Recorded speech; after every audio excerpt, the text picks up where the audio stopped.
बुलंदशहर तशद्दुद मामले में पुलिस ने 18 फरार मुलजिमीन की तस्वीरें जारी की है। मुलजिमीन की तस्वीर जारी करते हुए जिला पुलिस ने इनकी जायदाद जब्त करने की भी बात कही है। वहीं इससे पहले मामले में फरार चल रहे अहम मुलजिम योगेश राज समेत दीगर मुलजिमीन के खिलाफ गैर जमानती वारंट जारी किया गया है। इस मामले में पुलिस ने अब तक 13 बलवाइयों को गिरफ्तार कर लिया है। आपको बता दें कि बुलंदशहर तशद्दुद में इंस्पेक्टर सुबोध कुमार का कत्ल कर दिया गया था।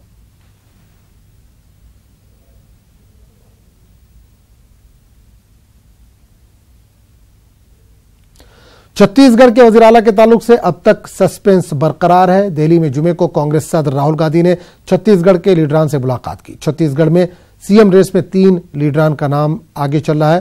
भूपेश बघेल, टीएस सिंहदेव और तमराध्वज साहू सरफहरिस्त है। जराये के मुताबिक आज रायपुर में 4 बजे कांग्रेस लेजिस्लेटिव पार्टी की मीटिंग होगी। आपको बता दें कि 11 दिसंबर को आए असेंबली इंतखाबात के नताइज के बाद से कांग्रेस में सीएम ओहदे के सिलसिले में काफी गौर खौज जारी है, जबकि राजस्थान और एमपी के वजीराला का इंतखाब हो चुका है।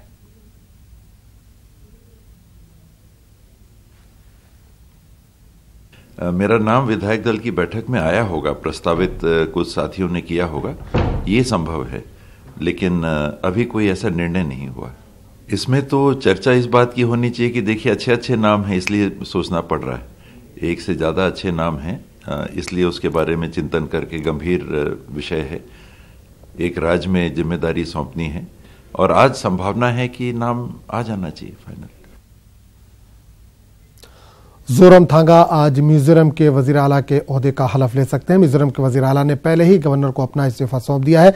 मिजोरम में हुए असेंबली इंतखाबात में वाज़ेह अक्सरियत के बाद मिजोरम नेशनल फ्रंट के सदर को सीएम के लिए मुंतखब किया गया है। आपको बता दें कि मिजोरम की 40 असेंबली सीटों में से 26 सीटों पर एमएनएफ का कब्जा हुआ था। गौरतलब है कि कांग्रेस को इस बार महज 5 सीटें ही मिली हैं। वहीं पिछले असेंबली इंतखाबात में कांग्रेस पार्टी ने 34 सीटें हासिल की थी। याद रहे कि एमएनएफ ने 10 साल बाद हुकूमत में वापसी की है।